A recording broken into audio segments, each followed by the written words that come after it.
Hello sir, myself Riya from class 11th A. I'm going to demonstrate an activity which is based on surface tension.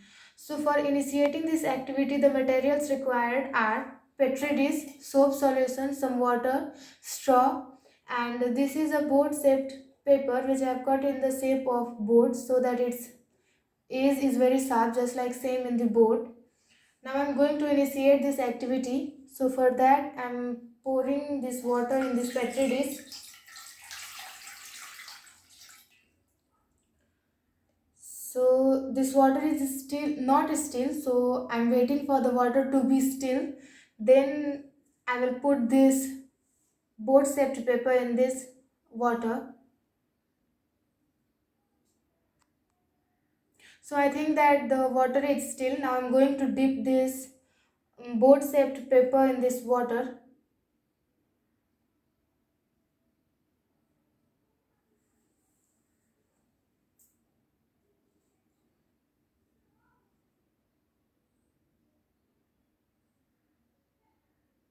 So the boat is still in this water. Now I'm going to add this soap solution which I've already prepared. I'm going to put it behind this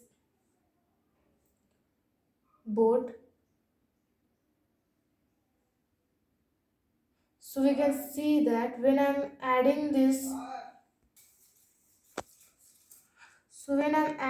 soap solution, the boat starts moving.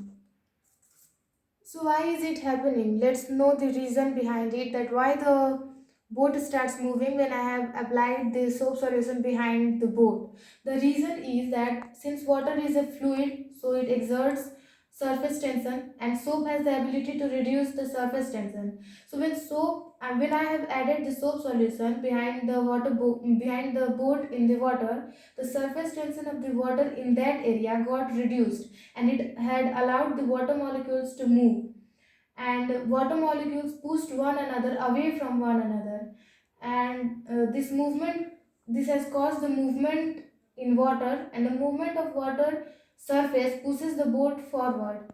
In other words, we can say that the boat started moving because of the movement of water surface caused by the variation in surface tension at different areas of the water surface.